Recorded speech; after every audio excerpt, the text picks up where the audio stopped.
Dr. Sky, we are 1 hour away from the big ring of fire. Joe. The eclipse is taking place right now. Give me a percentage of what you see out there. Well, what we're seeing is about 20%, but maybe 22% with inflation. Just kidding. As you look at the sun right now, it's interesting because many people are experiencing this where the moon is not coming directly on top of the sun. So what we should be seeing is this continues to ingress.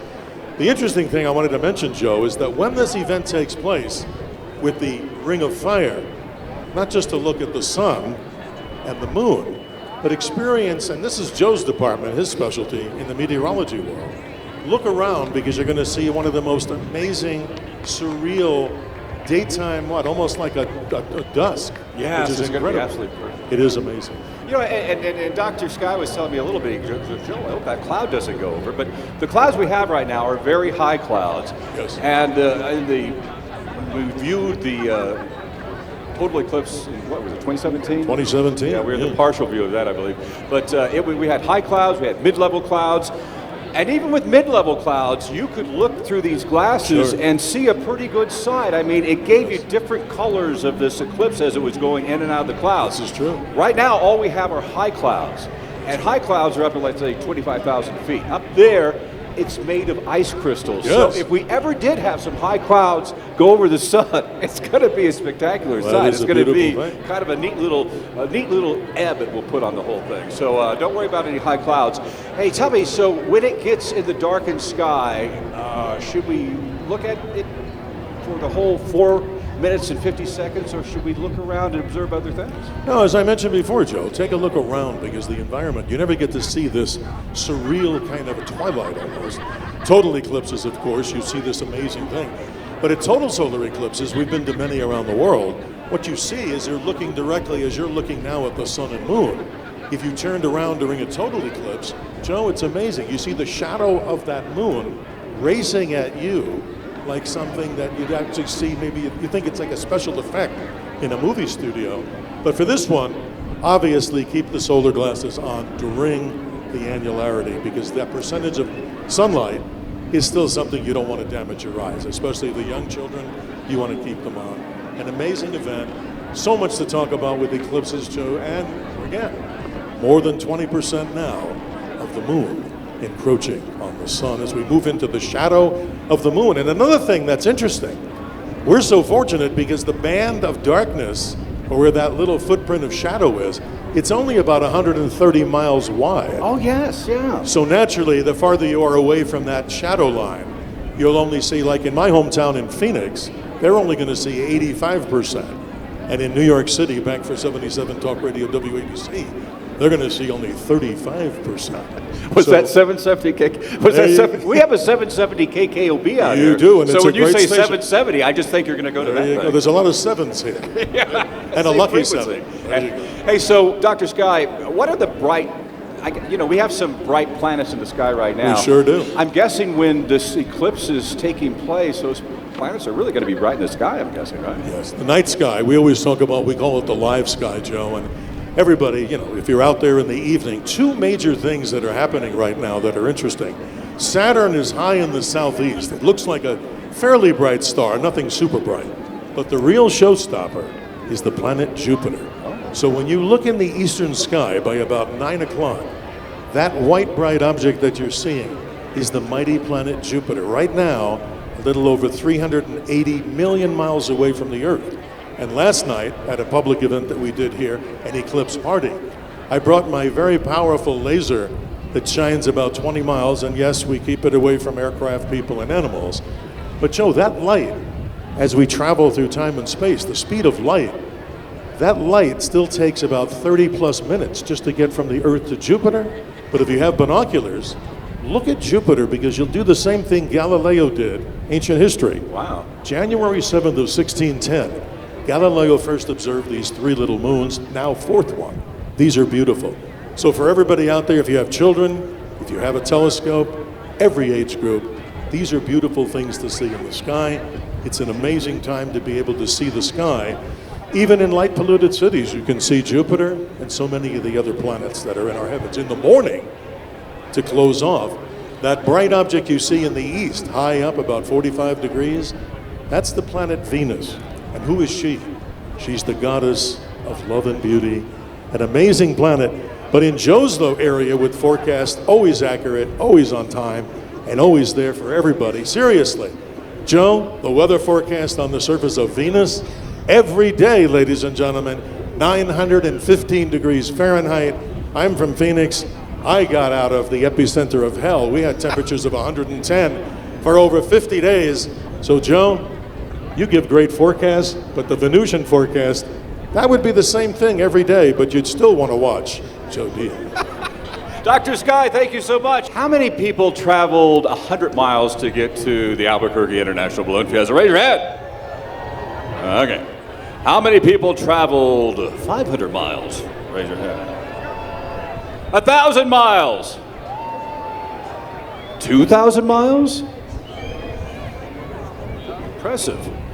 3,000 miles to come to the Albuquerque International. Oh, wow, very impressive. 4,000 miles. 5,000 miles. Ladies and gentlemen, I'm going to introduce you to someone who's traveled 8,000 miles to come to the Albuquerque International Balloon Fiesta. Go ahead and introduce yourself. She's from the Dubai Astronomy Group Operations Manager. Hi guys, first of all, what a beautiful day and what an amazing crowd. It is such an honor to be here. And introduce yourself, please. So my name is Khadija Hassan Ahmed. I know it's a bit complicated, but... Tell us about the Dubai Astronomy Group. Why are you here at the Albuquerque International Balloon Fiesta? Okay, first of all guys, Dubai Astronomy Group is a non-profit organization in Dubai. Our job is to basically promote astronomy any way we can. And we ran out of eclipses in Dubai, so we were like, let's go to the next place. And thankfully, thanks to our friends in the Albuquerque Astronomy Society and our friends in the Natural History Museum, all of these guys helped us out, and even the Balloon Fiesta, and they let us know about this incredible event. And we were like, we have to be a part of this. So we came down here, we donated a bunch of glasses. We are having a live stream in the Balloon Museum right now to show everyone in Dubai about the eclipse here and this incredible event. So right now, people in Dubai, there is an event going on watching you guys. Hey, so tell me, I mean, you traveled 8,000 miles to get here. What is so special about an annular eclipse to you?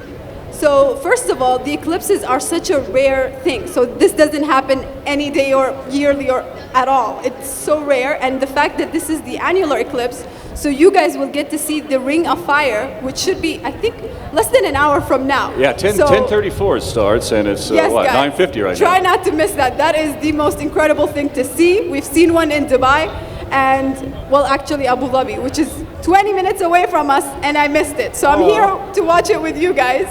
And it is such a beautiful thing. And this is the last one in the US till 2046. So I hope you guys can catch that because it's not coming back for quite a while. With your astronomy group, what are you trying to instill in the young people around the world? We are trying to raise awareness as much as we can about astronomy. It is a beautiful science, and a lot of people don't know about it and don't know about these incredible celestial events that happen around the world. So our job is to just raise awareness as much as we can all over the world and connect people through astronomy because it is such a beautiful thing. Now, you traveled a long way to get here. Can you tell me, are you doing any experiments while the eclipse is taking place?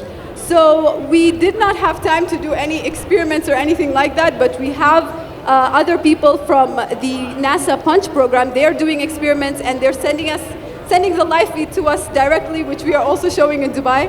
Because we came here in such a short amount of time, I didn't know I was gonna be here until last week, guys. So all of this happened very last minute, but we are definitely gonna come back again for the next year's eclipse, which is in April 2024, and we are gonna do a huge event for it, and we're bringing all of Dubai, guys. Okay, well, a big hand for the operations manager of the Dubai Astronomy Group. Thank you so much for being at Balloon Fiesta. Thank you guys so much. Hey, so a little bit of housekeeping over here. I know we've been looking at the sun this way, but I'm looking at the field that way, and I do see that after that great mass ascension that we had, that we do have balloons back on the park. And the idea is it's coming up on 10 o'clock right now. The big Ring of Fire event is coming up in 10:34. That's a 4-minute and 50-second event where you're going to see that Ring of Fire. And the idea is that the balloon envelopes are going to lay out. The expectation was 70 plus balloons. I see that we have one coming into town getting ready to stage, another one coming into the park, another one coming into the park. So yeah, not only are we going to have the Eclipse taking place over here, but we're going to have a fantastic balloon glow going up over there. Dr. Sky, you want to talk and let him take a break or something? No, Joe, this is great. I mean, this is an amazing experience. Okay, you guys take a break. I'm sorry, I'm just like giddy because I'm sitting over here and I'm watching this eclipse taking place and I'm going, oh my goodness, it's 40% done now. Well, that's what you tell me, yeah. 40% approximately. You can figure this out for yourselves, folks. But again, if you look around, there's a little bit of change in the brilliance of the sunlight, wouldn't you say? Pretty obvious. Dr. Sky was telling me to look at the ground and see the ground is a little bit diminished a little bit, right? Well, yes, the light is a little diminished, but we ain't seen nothing yet, as they say. When that annular eclipse begins, again, look around, because look around in the sky. Now, there is a possibility, this is no guarantee. The planet Venus is up that way, and we point away from the sun. Theoretically, when this whole sky dims a little bit, you may even see, if you see a bright object, and we'll give you more specifics of where to look, but don't take your eyes totally off the eclipse. Venus is often seen in the daytime anyway, so you never know what you might see. Just fascinating to be part of this experience with, how many people would you estimate? I mean, this is like an amazing sellout crowd. I'm going to say, you know, it's not very often that Balloon Fiesta Park says, hey, all of our parking lots are full. That's what you had to encounter this morning, by the way. Absolutely. And I don't know, man. I was here Saturday on the first day of the Balloon Fiesta, and to me it looked like 100,000 people, and I would just go with 100,000. Are there 100,000 people out here right now? There you go. That sounds more like 95, doesn't it? But Joe, I have to give a shout out to a gentleman who's part of the media center here. His name is Kyle. Like everybody else, I was on the freeway and I got up a little too late, but he navigated me right down to this location. So a shout out to Kyle. What an amazing man. He came, did the golf cart thing, and luckily I got here. So thanks to Kyle. So Dr. Sky, just a little bit of a setup. I'm looking at the clock right now. Yes. It says 10:01. 10:34 is when the Ring of Fire starts, and that'll be right. just under 5 minutes. So we've been hearing that 2023 is a spectacular annular eclipse. So that's what we're going to experience here at the Albuquerque International Balloon Fiesta. It's a once-in-a-lifetime event because Yes, it is. I guess if you're on any one spot, the likelihood of it happening again is what, 375 years? About or that, if you stood there, nobody's going to do that, but if you stood for that long, the average interval is 375 years for these type of events. So we're here, we're experiencing it. So when we say this is a once-in-a-lifetime event at the Albuquerque International Balloon Fiesta. It is. Yeah, unless they got something that keeps us around to 375 years from now, then what do you know? Okay, so we're hearing a lot about the annular eclipse. When you think annular, think about that Ring of Fire. Sure. And then when you think about the total eclipse, which will be in 2024 in another part of the country, will be the direct line of sight for that.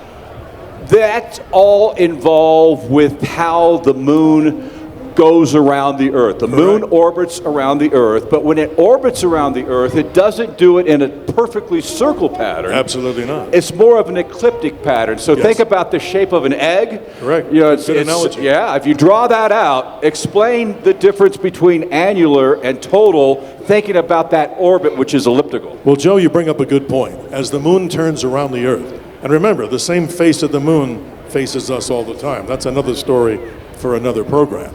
But it's interesting. The moon moves closest to us, we call it perigee. That's when we see those supermoons, because we just had a couple of supermoons over the summer. So then when the moon moves out to that farther point of that egg-shaped orbit, we find that's called apogee.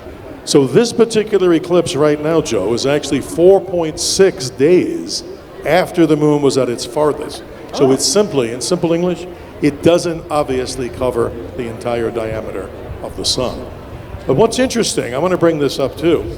Let's talk about the surface of the moon. And in honor of the jacket that I'm wearing, I'm sure many of you out there hopefully had the experience, Joe too, of meeting some of the amazing 12 people who've walked on the surface of the moon. And I need not remind New Mexicans of the great senator here in past days, and also one of the last to walk on the surface of the moon, Dr. Harrison Schmitt. But why I mention that, we had a very good relationship with another gentleman on Apollo 14, Dr. Edgar Mitchell. And Dr. Edgar Mitchell was a very unique guy because when he went to the moon on 14 with America's first astronaut, Alan Shepard, he claimed to have had an out-of-body experience. And a lot of the people in the astronaut corps thought that was absurd. But here's what I'm going to mention. I asked him, Dr. Mitchell, when you were on the surface of the moon, they were the last group to pull the little luggage cart, the little rickshaw, and putting those lunar rocks in it. Did you ever have a chance to look up at the Earth from the surface of the moon? And he said, we were busy. They kind of got lost on the surface of the moon. That's another story. His answer to me is this, and he told me, he's up there somewhere in the heavens, he's passed on. But this is interesting, Joe. On the lunar surface, ready folks, the Earth is 4 times the diameter of the largest full moon you've ever seen here. Wow. And they were looking at the surface of the Earth. Hopefully astronauts will get back to the moon soon. The young children out there are the inspiration for the future.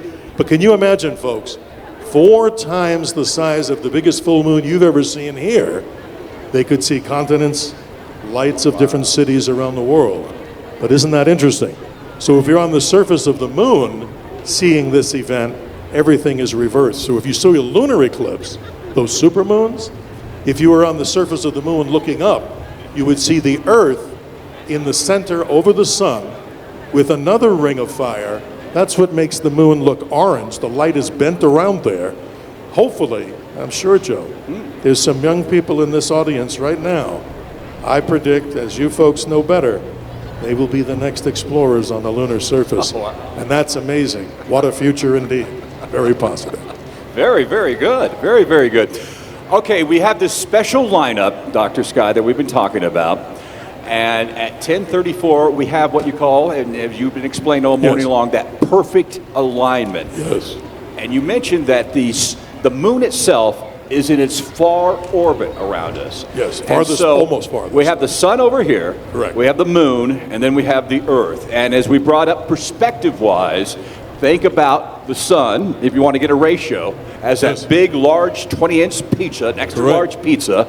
Okay, if you got that image, think about that P on the pizza. That would represent the Earth. Good analogy, yes. And then that peppercorn would represent the moon. All right, so all of these are lining up to give us that special ring of fire. We're getting that ring of fire because the Earth is, well, the orbit around the Earth by the moon is so far away that it can't cover the whole thing up, but we get that 10% ring of fire around it. So give me another example. If we put the moon on the U.S., what would that cover up? Well, here's an interesting thing, Joe. I think I mentioned this in some of our other programs. The diameter of the moon, that dark thing you're seeing now, is 2,159 miles across. So I live in Phoenix, so I was originally a New Yorker. So if you put the right edge of the moon in New York City, Phoenix, Arizona would be the other side of the moon. So it's 2,159 miles wide. And Joe, as you brought up, interesting, the sun is 865,000 miles across. Why do we call this sacred geometry, folks? It's very simple. Let's look at the planetary system that we have, the solar system. Mercury has no moons. Venus, we talked about, is a hellish environment. You wouldn't want to go there, right, Joe? The weather forecast? No, 912 degrees every day. It would give Joe a very repetitive weather forecast every day. I'd tape it. The Earth, obviously, you're experiencing our nearest neighbor. You move out to the planet Mars. It has 2 small moons itself, little Deimos and Phobos. Now, those 2 moons were discovered in August of 1877 by an astronomer called Asaph Hall at the U.S. Naval Observatory.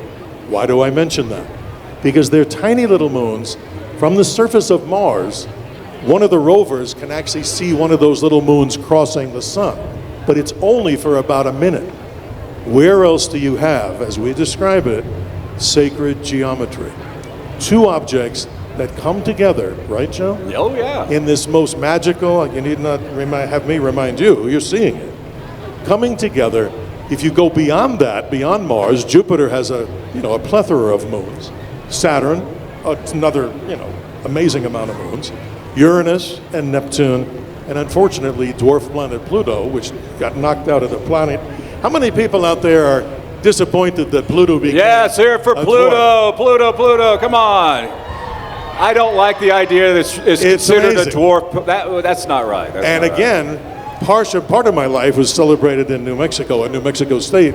The professor I had, maybe many of you have met him. Oh, yes. The legacy of Dr. Clyde Tombaugh. Well, tell him what he who did. discovered Pluto. Get a load of this. February the 18th, 1930, at the Lowell Observatory, they kicked out Pluto, and it has 5 moons. The amazing spacecraft that went there, New Horizons, Joe? Yeah. It actually detected so much amazing things about this planet. We actually did, in a humorous way, a friend of mine, we have a couple of attorney friends, we actually did a court case, kind of a humorous thing, for the court case of why Pluto should be a planet. And we had kind of a jury that liked the fact that it was a planet anyway. But the point is, we actually did a case, both sides got to explain why they thought it should be a planet and why it shouldn't be. That was an amazing moment in time, Joe, because poor little Pluto probably should be a planet. Yeah, you know what? I mean, if it's got moons around it and all that thing It's got going 5 on. moons. Yeah. 5 moons that orbit around Anyway, a Pluto. bad rap. Maybe That's we could amazing. petition back for it. Dr. Sky, I want you to put your glasses on, turn around, and give us a report of what I'll the be right percentage is back. right now. Housekeeping, let's remember, you don't look directly into the sun. If you don't have Eclipse glasses, if you can make your way to the main stage over here, we got tons that we can hand out for free. Come to the back of the stage and we'll get that for you. I also see that the idea is that we're going to have the first ever balloon glow here at Balloon Fiesta Park during the midday hours. Glows, as you know, happen first thing in the morning or first thing in the evening, weather permitting. And what the Balloon Fiesta Committee, what they're excited about is that when this glow takes place, the idea is to have like 70 balloons glowing. This would be the first time that they've had a midday glow, and it's going to start in the sunshine, go to the dusk, go to the darkness and the ring of fire, and it's going to be a spectacular show. Dr. Sky, what's your take on what you see out there? Well, the latest observational from your own eyes and from these binoculars with solar glasses, about 60+%, as you can see. You can do the math. But the reason I brought these, they're a nice pair of binoculars that we put the solar glasses on. This is magnifying 10 times. So maybe some in the audience might have solar glasses and, binoculars that are protected by solar glasses. You obviously don't have to have this.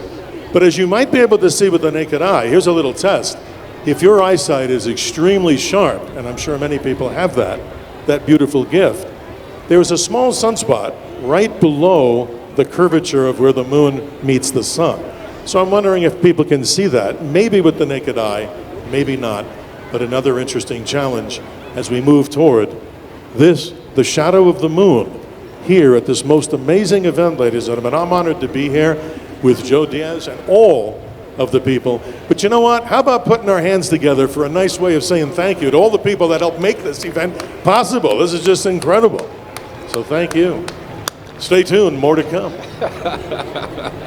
All right, it says 10:12, and the big ring of fire takes place at 10:34, and the peak, meaning the peak darkness, will be a couple minutes later, 10:36. So that's going to be the peak darkness of the ring of fire. Give it another couple minutes, we get to 10:39, and what you'll see is that ring of fire starting to pull away and become just a regular partial eclipse again. So it's in the partial mode right now.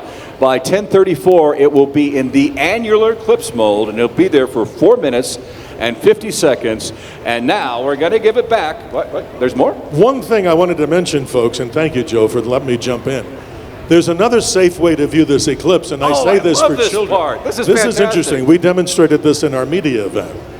Seriously, folks, for any eclipse Listen like to this. If you don't have glasses, let's say the next eclipse in 2024. Right. If you're with the kids and you forgot these glasses, there's another one. Here we go, parents. If you want to have your children have a really cool way to view the eclipse, get a saltine cracker. Yes, a saltine cracker. The real ones have 13 holes. That was a trivia question we asked to give away some solar glasses before. But you take that saltine cracker, and you see the sun behind me, you hold it. Take a piece of paper here, and the light from that eclipse and the sun shines through, and you'll see 13 little crescents, which is totally amazing. And afterwards, you can have a little party, peanut butter, jam, and jelly, and you can eat it, and everybody goes home happy. A cool way to celebrate an eclipse. Another Dr. Sky favorite. And Joe, thank you for letting me know. Thank you, Dr. Sky. Wow. I'm kind of at a loss to say because this thing looks so cool to look at. Wow. This is fascinating. I mean, to look out there and see it getting dark and it's getting a little colder and it's a beautiful sight if you got the proper eyewear to watch this. A quick little thing of housekeeping. Were you here this morning and you saw the national anthem and the flag going up and the planes going over and then that beautiful burning of the burners? Did anyone witness that this morning? Okay, well that's what you're going to see again during the height of this annular eclipse. You're going to see the candlestick burning of the balloons. It's called a candlestick glow because the winds have come up a little bit and it's not safe to inflate a balloon and that sort of thing. So instead what we're going to do is we're going to just have a beautiful candlestick balloon taking place and they're going to be burning at that 10:36 mark, and that's the time when the eclipse is at its deepest moment. Right now from NASA we have Dr. Kelly Couric. Let's have a big hand for Dr. Kelly. Dr. Kelly, I mean, here on the stage there are people putting their jackets back on. There are people putting their gloves back on. There are people looking at the ground saying, that ground, the sun hitting the ground looks a little muted, looks a little darker.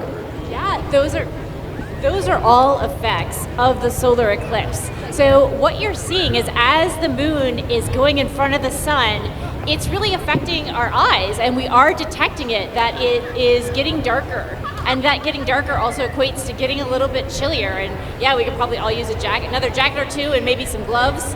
And if you look, if there's any trees, or even if you just use your hands, you can start to see crescent moons. So you can just put your hands together like a little diagonal waffle pattern, and it'll create shadows of the moon, or the crescent moon, down on the ground. And if there's a tree near you, that's the same effect. You'll get crescent moons from those as well. Isn't that great? Oh yeah. Okay, I'll put my glasses on. That's right, safety first. We got to move you back a little bit because the sun is getting high in the sky, and for us to see it from the stage, we got to back up a little bit. I want you to observe and comment. I mean, in fact, what we might want to do is this. I think we'll do it this way. I want to observe this thing. So I'm going to move the mic back. Oh my, look at that. It is beautiful. You want to just hold it in your hand? Take the mic. All right, so this is gorgeous. Right now we have what looks almost like a crescent moon at the bottom, but that is the sun. The moon is the dark area, and it looks like a smiley face. It looks like the sun is smiling at us right now. And again, those are the same patterns that you're going to see if you're using your glasses. Again, making sure that you have eye safety at all time during this event. And or again, if you don't have those glasses, go ahead and make that waffle pattern with your fingers and project it on the ground and see what you can do. How many can you make? How big can you make them? This is fun with science and the light of the sun. Dr. Kelly, have you ever seen an annular eclipse with 100,000 other people? This is my first annular eclipse. I have actually seen two total solar eclipses, so this is my first time with all of you, and thank you so much for all being here with me. Oh wow, this is so beautiful. I like being on stage here. I'm on the back of the stage, looking in the other direction, just so I could see this fantastic sight, because I've never seen an annular before either, and to have it in your own backyard is absolutely fantastic. It was so interesting, Dr. Kelly. Here at the International Balloon Fiesta, normally we always go the first Saturday in October, right? So last year, the first Saturday in October was the first part of the month, so the first 7 days, Balloon Fiesta. Now, because of the calendar, this is the latest that the Balloon Fiesta ever goes.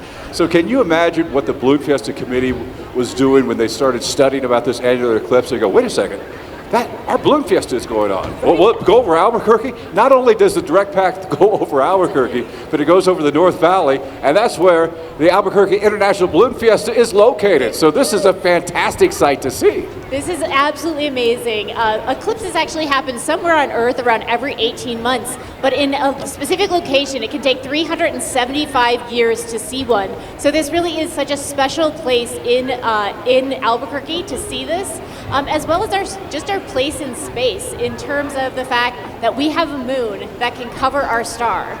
Nowhere else in the solar system can that happen. Now explain that to me. I'm not following you on that one. So the moon has to be an exact size and distance away in order to cover up the sun, even with the ring of fire, or then if you go a total eclipse, to completely cover it. And nowhere else in the solar system, no other planet has this luck that we can view these beautiful events. Wow, that's a fascinating fact right there. So you're the big NASA expert. You've never seen an annular eclipse before. I imagine most of the people in our audience right now have probably never seen an annular eclipse before. It's looking pretty spectacular right now. Let me check the time on my phone here. So it's 10:30. So we are 4 minutes away from say it. Annularity. Annularity. So annularity. It's looking about 3/4 of the way there, so it's looking more and more closer to that ring of fire than that smiley face. So it's also getting a little dark, and again, the shadows look longer, right? We're before noon, but not that much before noon, so our shadows should be relatively short still this time of year. But if you're looking at any of the poles or tents, they're casting a longer shadow because, again, of the way that the light is coming out of the eclipse. Oh my goodness, this is cool as can be. Just watching this, it's fascinating. I mean, I've seen a lot of eclipses. You know what? They keep saying like the eclipse, which will be a total eclipse in 2024, you know, people are saying that's the big one. To me, I think they're both different, aren't they? They've both got their pluses. I mean, this is fantastic right here. Right. What is your take on the annular and the total? So my take is that you should see all of the eclipses. You should see an annular eclipse, a total solar eclipse, a partial solar eclipse, which you'll see, afterwards as well as lunar eclipses, going out at night and seeing the moon turn red because of the light coming through the Earth's atmosphere, blocking out the sunlight from it. So I would say this is a very, very special event as well. Wow. Okay. Why is it called annular? Dr. Kelly, isn't it called annular because the Latin word annulus means ring? Yes. So annulus, and from the ring, they've been studying it through the ages, and the ring of fire has been seen through the ages and documented. And now we're documented here at the 51st annual Albuquerque International Balloon Fiesta. This is just the best place to watch this.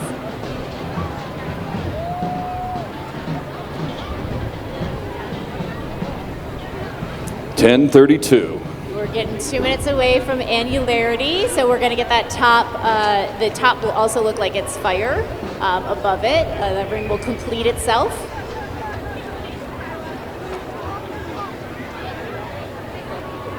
Folks, are you excited out there?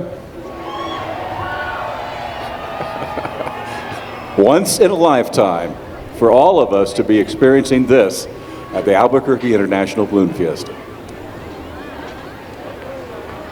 10:33, Dr. Kelly. Yeah, just one more moment until the very top becomes the total ring of fire. All right.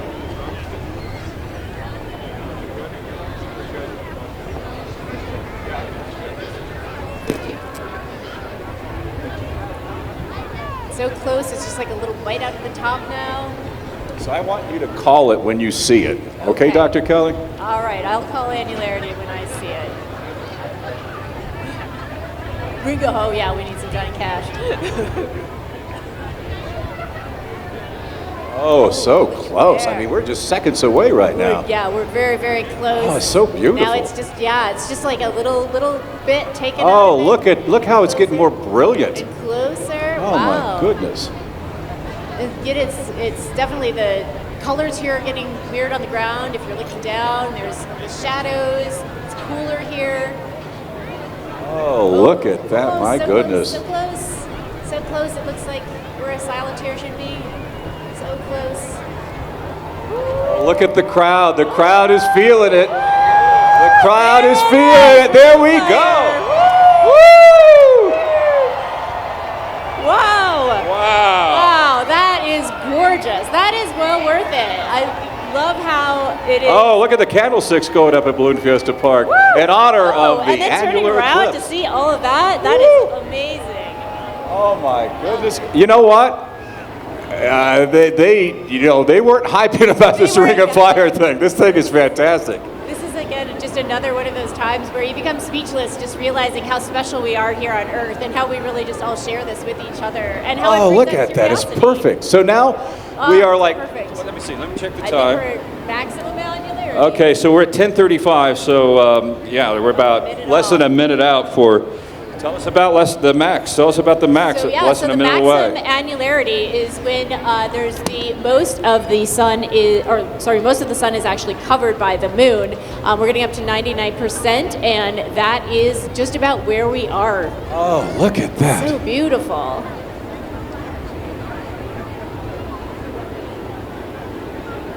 And again, behind us, I can see in the reflection of my glasses the bird behind us. It's great. Okay, so at 10:34, that was the start of the annular event. We are seconds away from the midpoint, which is the darkest part of the eclipse. So it's 10:36 right now. I guess we're at the midpoint. Talk about the we're at midpoint, the maximum. Okay, yeah, so the midpoint maximum, we are at our darkest right now, and then we will start to, unfortunately, move away from this beautiful Ring of Fire, this breathtaking event here, until we then eventually lose That's contact. so beautiful. Dr. Sky, what is your Yes. thought? Well, it's amazing as we're narrating this, folks. Look around you, because as the good doctor is telling us, look at the difference in the light of the sun. Now, not to take your eyes off this spectacle, but high in the south, the probability of seeing Venus in the daytime is also there if you got keen eyes. But since all eyes are on this particular event right now, just get to see the perspective of how the moon is so much smaller, obviously. But again, that sacred geometry, as we've been talking about, a moon only 2,159 miles across, a sun 865,000 miles in diameter. That's amazing. Good description. The view is absolutely the showstopper. Wouldn't you folks agree? It's absolutely breathtaking. Okay, so when I'm looking at it over here, Dr. Kelly and Dr. Sky, does it look like like the bottom part's getting a little thinner? Does it look like that to you? Let me check with the binoculars. I'll zoom in. Yeah, it kind of looks like the like ring it. isn't a perfect ring right now. It looks like it's bigger at the top. Bottom. What's it? What are we looking at? You can actually see Venus if you look straight Yes, up that's right what I now. was saying. That's what Dr. Sky was talking about. Venus is visible in the daytime. In the daytime. High up into the southern part of the sky. But don't take your eyes too much off of the solar and eclipse, because here's another strange phenomenon that happens. When one of those edges of the moon touches the edge of the sun, those of you that have maybe a little more powerful binocular or something, we see something called the Bailey's beads. What's that? That's when sunlight is shining through the lunar mountains, and you get to see this amazing little effect as if they were little pearls on a string. But again, deep into the annularity right now, something, folks, we all should be proud of ourselves, right, Joe, that we're here to see something that we're not going to see for quite a long time, but we're ready for eclipse fever for where? In April of 2024. Okay, so it's 10:38. Okay. And when that bottom part, Dr. Sky and Dr. Kelly, when that bottom part turns dark again at 10:39, that means the annular eclipse is over, and we're back to a cool-looking partial eclipse, right? Yes, yeah, there's still cool partial eclipses that we'll be experiencing for another hour or so, as well as then, as we were alluding to, 24 has a total eclipse in store for us. Okay, so are we, look at the time here. Are we still in annularity, as you We're say? just barely still in annularity. Because the clock says 10:39, so I think we I think it just ended, right? just ended. Oh, wait, yeah, Dr. Sky's got binoculars. What? You can see. Well, through the binoculars, I can see some of the mountains of the moon. Yeah. Literally, it's like it's just touching the edge of the sun, but that's in a pair of binoculars. But the view with the naked eye, that's most memorable. People are screaming. People are screaming. They know the annularity is coming to a close, but it looks pretty cool. I guess we're in partial eclipse mode right now, but this is the most fantastic partial eclipse I've ever seen. What do you think, Dr. Kelly, experiencing your first annular eclipse? This is just really, I have no words, and thank everybody and the Balloon Fiesta for having us here to experience this amazing event. Dr. Sky, what are your thoughts about how many? Is this your first annular? You've seen several? No, this is the fourth annular eclipse that we've seen, and probably the eighth of all eclipses solar.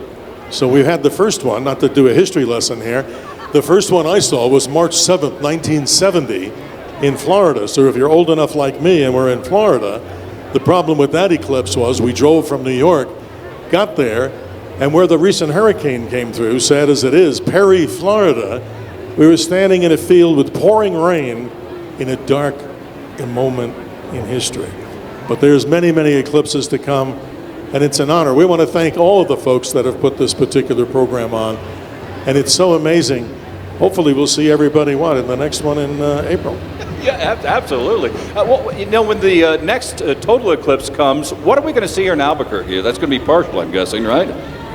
So in 2024 in Albuquerque, there will be a partial eclipse, not the total eclipse. So there is a path that's probably the closest is in Texas to see the totality. And that's when it gets really dark and you're actually able to see the corona or the crown, much like I'm sporting today, of the sun.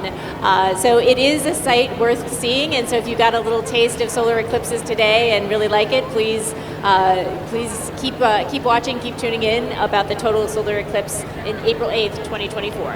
Fantastic. Wow. What do you guys think about the annular eclipse at the International Balloon Fiesta? Fantastic. Well, I'd like to thank all of our guests for being here. And Dr. Kelly, I know you've got a busy schedule. Thank you for walking us through your first annular eclipse and everything you brought us. Dr. Sky, stick around. You're not leaving quite yet. Coming out to the Albuquerque International Balloon Fiesta for our eclipse coverage. Our program is wrapping up. We thank the Army Band and all of our special guests for being here. Dr. Sky, you want to say one final word to the crowd? Absolutely. I want to thank you and Tom Garrity and all the folks that make this event possible. As we always say on our programs, always remember to keep your eyes to the skies. And we'll hopefully see each and every one of you in the shadow of the moon in April of 2024. Check that out. Thank you so much. Okay, we'll see everybody at the Balloon Glow tonight and the final Mass Ascension tomorrow. Be safe, everybody.